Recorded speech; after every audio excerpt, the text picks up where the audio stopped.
Hello మామ, ఏంట్రా పొద్దున్న బయటికి వెళ్తున్నాం అని చెప్పేసి అనుకోవచ్చు. సో మనం వచ్చేసి ఒక ఫుడ్ బ్లాగ్ వీడియో అయితే చేస్తున్నాము.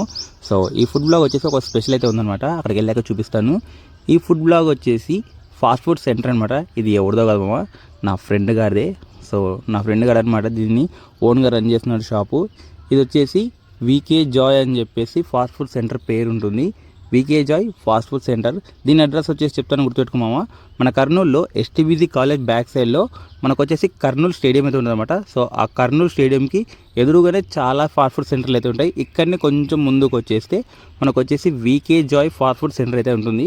సో మీరు అనుకోవచ్చు, వాడు ఒకవేళ స్టడీ లేక ఇలా చేస్తున్నాడు అనుకోవచ్చు. వాడు డిగ్రీ కంప్లీట్ చేసి ఒకరి కింద పని చేయకుండా ఓన్గా నాకంటే ఒక బిజినెస్ ఉండాలని చెప్పేసి వాడైతే వాళ్ళ ఫ్యామిలీ కోసం ఇలా ఫాస్ట్ ఫుడ్ సెంటర్ అయితే స్టార్ట్ చేశాడు. సో ధరంపేట నుంచి కొంచెం వెనకలికి వస్తే ఇక్కడ మీకైతే కనిపిస్తుంది ఈ షాప్ అనమాట. సో ఇదే బండి వీకే జాయ్. చాలా నీట్ మెయింటెనెన్స్ ఉంది మామ. ఎందుకంటే చూస్తారు కదా, బయట వచ్చేసి చాలామంది ఫాస్ట్ ఫుడ్ సెంటర్లో పెద్ద పెద్ద దానిలో పెట్టేసి పక్క పెడతారు. బట్ వీళ్ళు అలా కాదు, చిన్న చిన్న దానిలో అంటే ఎంత కావాలో అంత తీసుకొని అలా పెట్టేసుకుంటాడు. మళ్ళీ ఎవరైనా వస్తే ఫ్రెష్గా అప్పటికప్పుడు చేసిస్తాడు. అంతేగాని పొద్దున్న చేసి సాయంత్రం వరకు పెట్టి మళ్ళీ దాన్ని వెయిట్ చేసి అయితే ఇవ్వడు. ఎప్పుడప్పుడు అయిపోవాలని చెప్పేసి అలా పెట్టాడు. సో వాడికైతే తెలియదు అనమాట నేను వీడియో రికార్డ్ చేసినాడు. సో లాస్ట్లో జస్ట్ వాడిని అలా పిలిచాను, వాడు పనిలో ఉన్నాడు. సో లాస్ట్లో అయితే చూశాడు. ఒకసారి వెళ్తే ట్రై చేసాడు, చాలా బాగుంది.